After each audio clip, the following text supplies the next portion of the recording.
Hello and good morning, all you Toronto Blue Jays fans. Craig Gordon, your host, right here of Jays Latest, presented by Kalshi. All things fun, all things great, and we got a win yesterday. So there you go. Happy Canada Day, everybody. I hope you had a great day wandering around the city or wherever you happen to be having fun on Canada Day. It was a great day at the ballpark. We're going to get to that in just a moment, and we're going to have some fun, like I mentioned. It's nice actually celebrating a win for a change, along with a holiday. Bingo. So, options aplenty we got for the number 5 starter as we saw the bullpen day be successful yesterday, but that doesn't mean we want to keep relying on that bullpen day. Patrick Corbin officially, making his first big appearance out of the bullpen, but that leaves a quote unquote empty spot in our actual rotation. So who fills that void? And the biggest questions are, is it somebody experienced? Is it Max Scherzer's finally healthy? They make this move, you would think, on purpose. Or it just needed to be minimizing the damage for Patrick Corbin. So one or the other. Obviously, yesterday, Spencer Miles showed that he is obviously one of those options.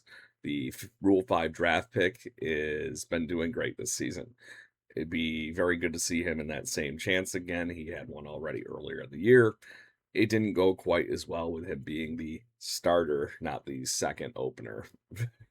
So, but to that point, he has been very impressive. But the one that I'm looking forward to hopefully getting an opportunity is Jake Bloss. He's actually just coming back from the Tommy John surgery. He's been doing really well in the minors. He's averaging his 96, 97 on the radar gun. Intriguing tools.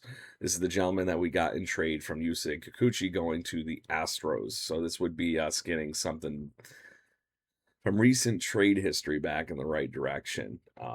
He's very close. He's been doing well, and I just think they need to give it a chance.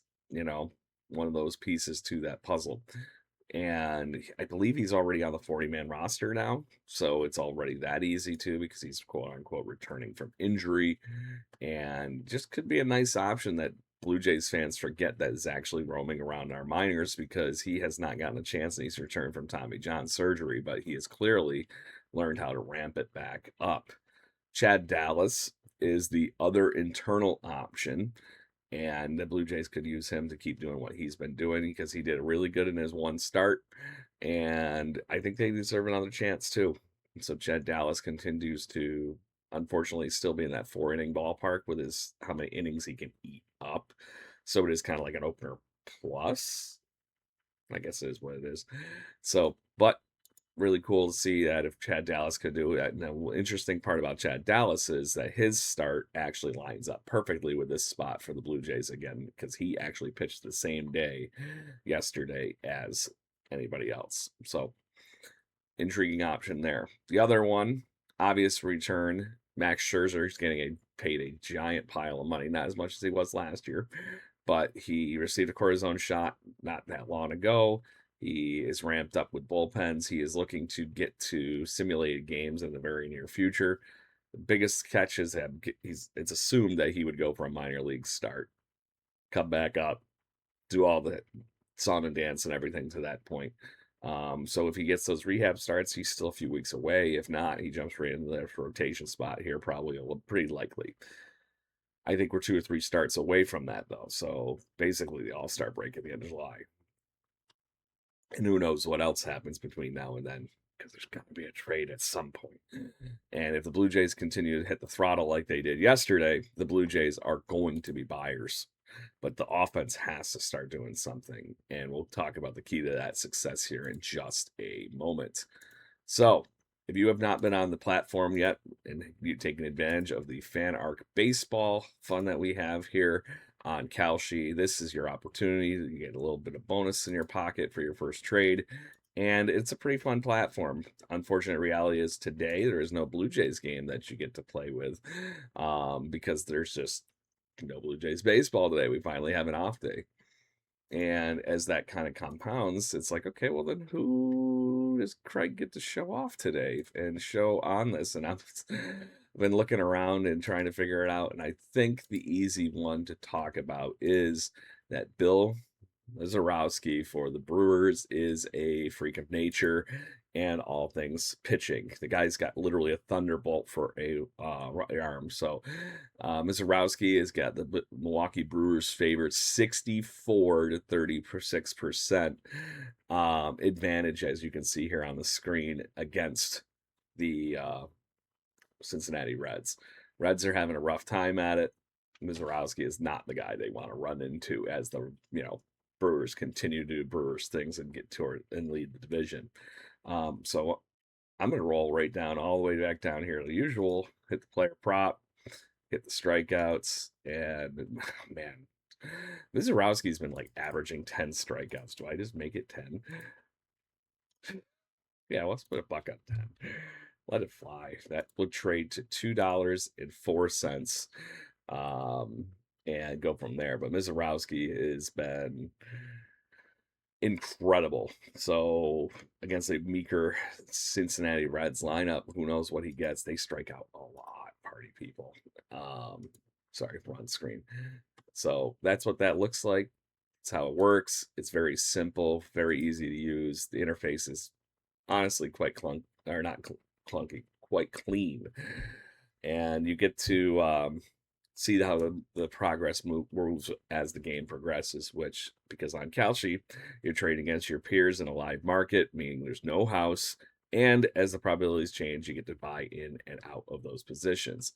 For a limited time, download the Kalshi app and use this code FANARCBaseball, and that's FANARCBaseball, one word, to get $10 when you trade $10. That is Kalshi, Kalshi, Kalshi, trade on anything. So we get to celebrate a little extra and a few more beers or whatever you were having fun with yesterday as the Blue Jays finally win a game on Canada Day, it seems like. They mentioned what their record was, and I was like, oh my God, really? That sucks. After yesterday's win, they are 18-29 on Canada Day, and maybe the red jerseys are plagued, but after yesterday, that damn home run jacket better linger around just a little bit longer. Converting the red jacket over and making it a Canada Day jacket, I really do think after the offense outlandishly performed yesterday, that jacket needs to stay in the dugout just a little bit longer and keep this offense hopefully clicking in the right direction as the Blue Jays win 9-3. Vladimir Guerrero Jr. Finally got a hit. I'm just kidding.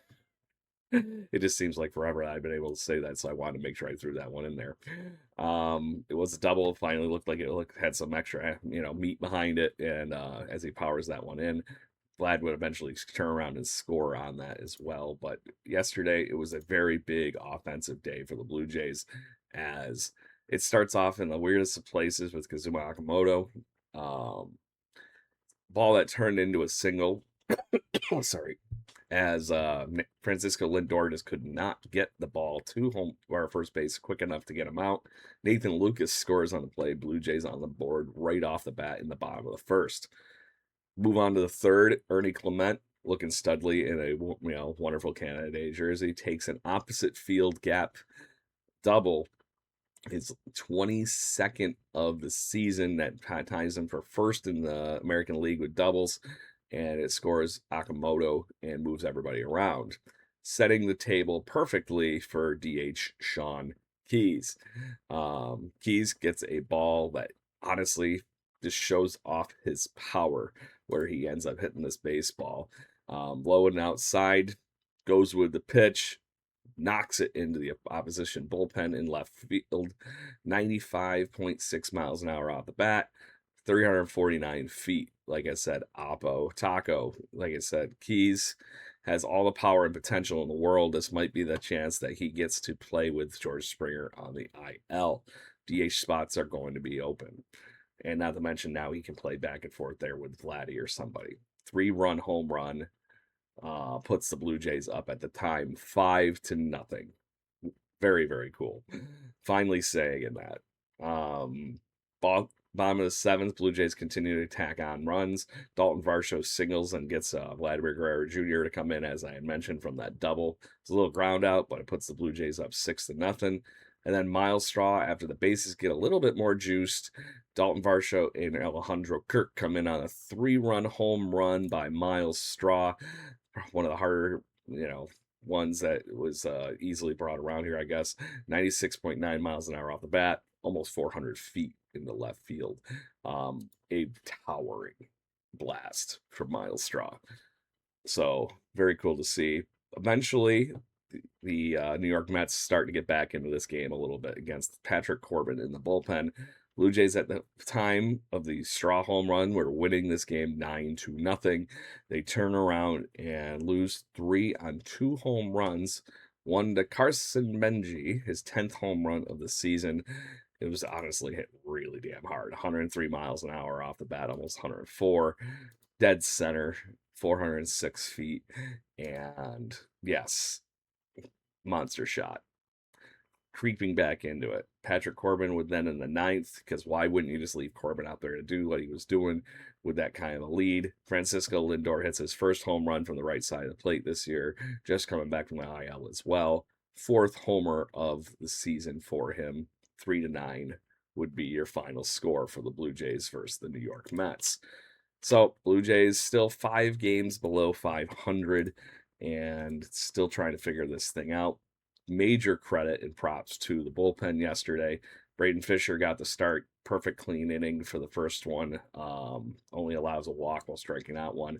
Miles Straw picking up 3 innings, picks up the win. Allows only just the 1 hit and 1 base runner with a walk, and strikes out 5.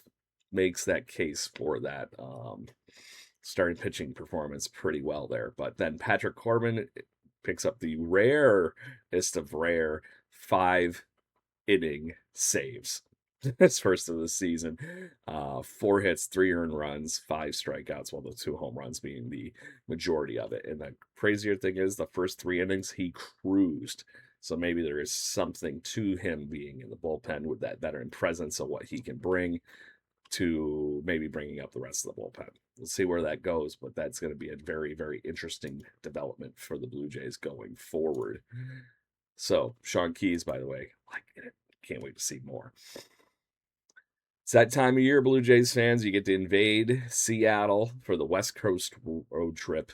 The Blue Jays will be playing Friday night in Seattle. It looks like Dylan Cease will be on the bump, and nobody has yet been announced for the Seattle Mariners to be on the bump. Dylan Cease has been incredible and a little rough in his last outing, but he still gets 10 strikeouts against the Texas Rangers, 4 2/3, 4 earned runs. His first 2 outings before that, he got into 5 innings on both, and between both of those starts, so 10 innings, only allowed 2 earned runs while striking out freaking 15. There you go. So hopefully we'll see more of that kind of a Dylan Cease against a team that is right with us in that same level of, I'll call it, mediocrity with the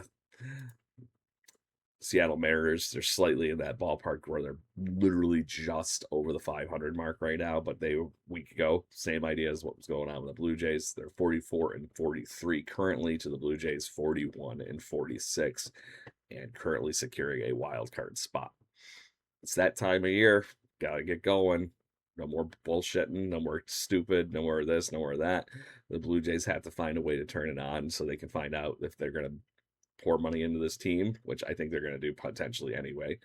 But there are plenty of sell options, which we're going to talk about tomorrow too, if they do want to decide to do that. So on that note, Blue Jays fans, cheers. Have a great day. I hope you had a wonderful Canada Day. And if you're taking more time off, enjoy your time off. I'm sure it is much deserved and you get to have some fun. On that note, Blue Jays will be in Seattle for the United States holiday of the 4th of July here. And we'll get to see how that goes in Seattle this weekend. If you're making the trip, safe travels. And as always, go Blue Jays.